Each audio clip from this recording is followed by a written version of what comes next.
Good morning, everyone. We had a slight technical issue there, so I'm hoping that some of you can join this new live. Otherwise, you can watch it back afterwards, and please let me know if you manage to. So thank you for joining me, and congratulations for taking 10 minutes to start your Monday right, to get more from your careers and more from your teams. I'm continuing this week on my trade shows theme because we have lots of trade shows at the moment in the travel industry. We have WTM London coming up, ITB Asia, No Vacancy Asia, IMEX in the US. So it's a great time of year to be talking about trade shows. So last week I was at Independent Hotel Show. That's a little bit of a funny show because it's literally everything from soap and mattresses to commercial solutions and technical solutions. But I had a really great time. I had way better conversations than last year, even though it was a bit quieter, and had a really good time meeting up with some potential clients and some existing clients as well.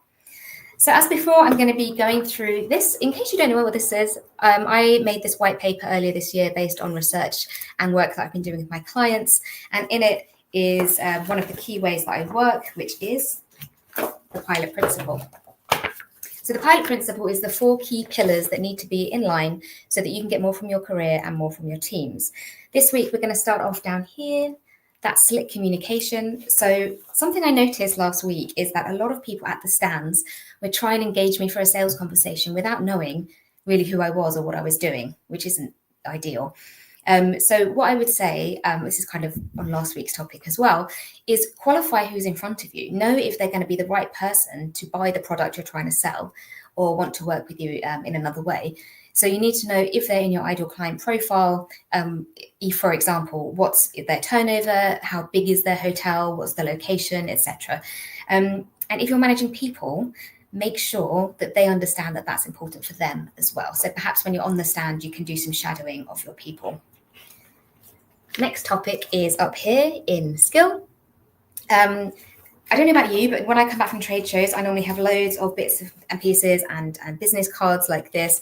So back in the day, I used to write notes on business cards like this. So lady in the red dress, her dog's name is Milo. She's interested in going on holiday to the Maldives. Whatever little bit that can help you make a bit of human connection, because that human connection later on is how you build relationships. But nowadays, we don't tend to have so many business cards. I've got a QR code on my phone, so that's through an app called Blink, which is really good.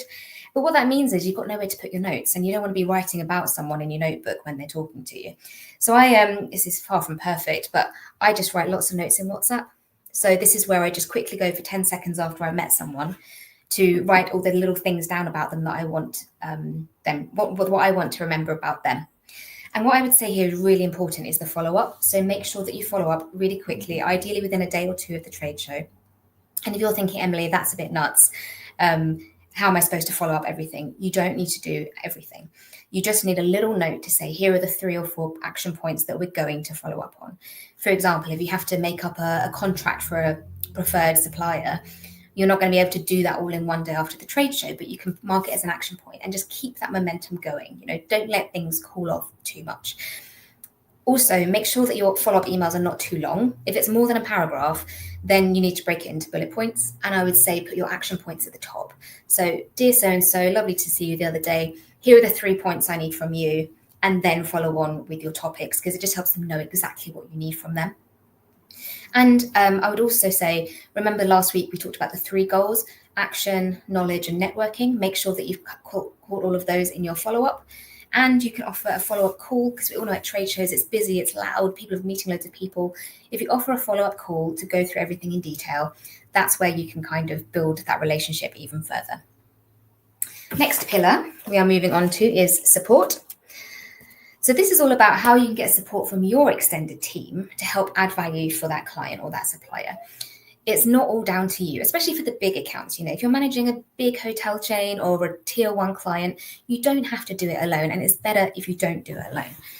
So if it's just you holding together the relationship between your company and your client's company, there's actually a bit of a danger. So it can look like this, right? All of the pressure and all of the impact has to come through you. That's called a bow tie. Now we're going to look at what it looks like when you've got your boss, you, your peers. So maybe you get the sales and marketing team involved. Maybe you get the revenue team involved, analytics, whatever it is. Then it becomes like a diamond. So you've got more support, but you've also got more potential influence and impact. So that relationship can grow and develop much further. It also means that when the other side brings in the big guns, like something has gone wrong or they want to sell more, great. They bring in the MD to talk to you about it. It's not all the pressure on you. Like, you have people on your side that already know that person and can influence them together with you. Last column is all about, where is it? Self-leadership. So self-leadership is the part which is about how you bring your best self to the table and knowing what you want to get from things. So this one is about big asks. So small asks get small wins. If you always do what you've always done, you'll always get the results that you've always got. So the idea is to think, what could you ask for or that no one has asked for before? Or think about that client or that hotel.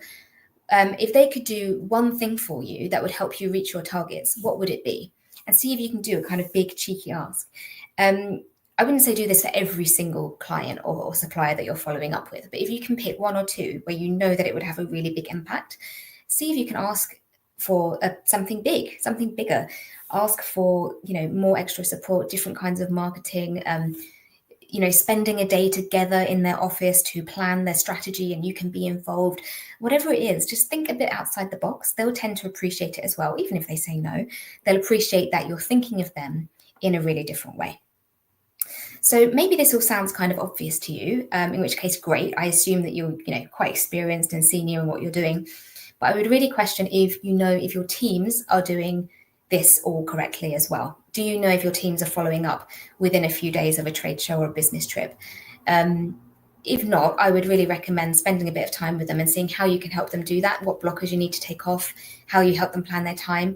And this is the kind of training that I can offer your commercial teams, how to make the most of a trade show or business trip, how to follow up from that so it can have maximum impact, maximum ROI for your teams.